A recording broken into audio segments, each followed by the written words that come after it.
started drafting a circle. In the little circle in the middle has the waist measurement, and around is the length of the skirt. I cut around and then decided how many pleats I wanted and divide this circle in different sections that I cut. I opened the map and added the measurement for the pleats. Then I cut a tiny mock-up to see and test how this pattern was going to look. This was very helpful for me to see how the pattern was going to look and how I needed to cut the real fabric.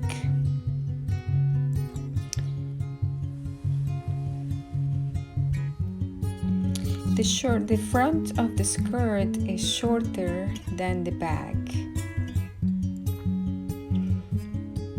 Then with this tiny pattern, following this tiny pattern, I cut a real fabric, just a mock-up, and on my dress form I draped all the pleats to make sure everything was looking right.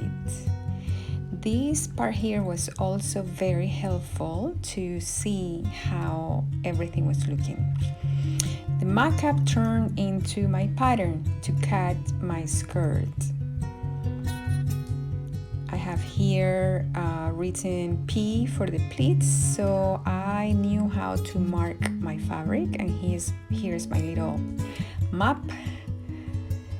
And then I had to mark the length of the fabric.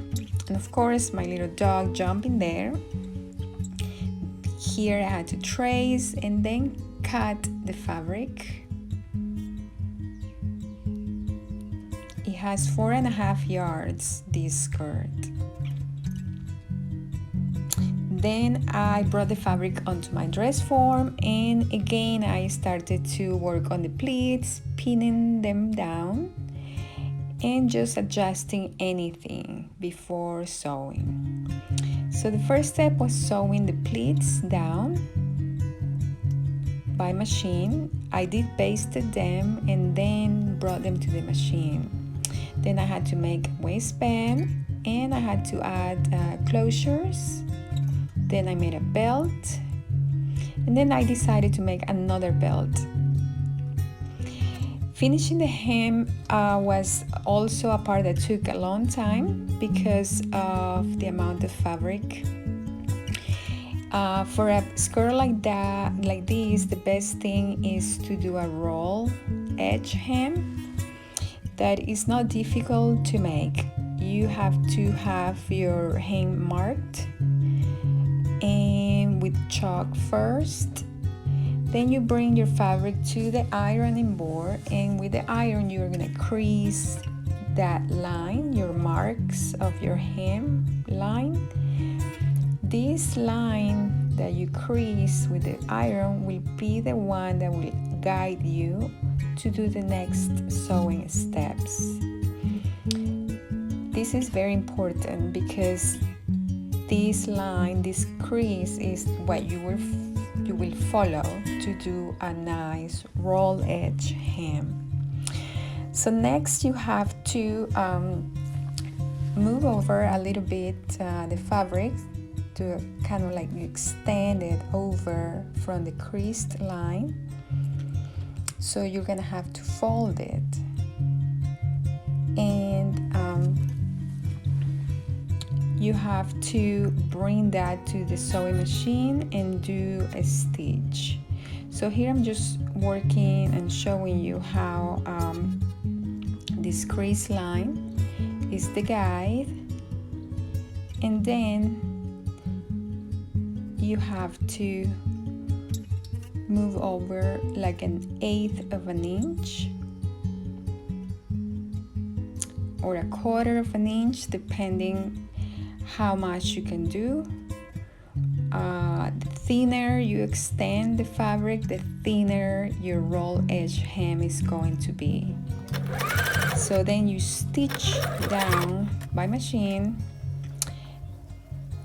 that extra fabric that you move over.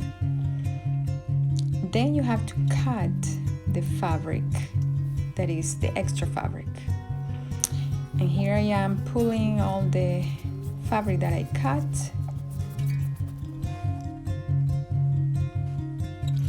Now we have to do one more step, and is to stitch it again.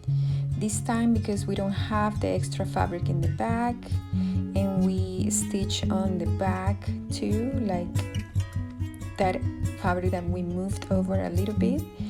Now we can fold it back and then stitch right there on the right side of the fabric. That means that you're gonna have 2 stitches on the back and 1 on the front. And then the skirt is ready after doing the hem, and your hem is finished with a nice roll edge hem. This hem is very easy to do, and it becomes easier the more than you do it and practice. You can use scraps of fabric. For the closure, I did hook and eyes and snaps too.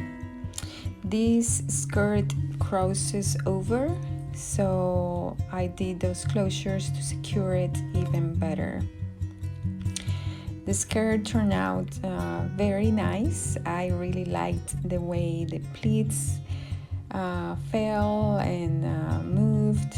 It had a really nice movement, because when you cut fabric on a circle, it is cut in bias, so your pleats will fall really nice over your body. The seam was in the back, and I kind of hid it under a pleat. The belt was cut on bias, my second belt, and I just created those pleats right there just by hand. I didn't do any hand stitching, and I liked the way the bias belt look versus the other one I made that it was cut on the straight of grain. Here I am outside my sewing room wearing my outfit, and at the party with my husband, and right here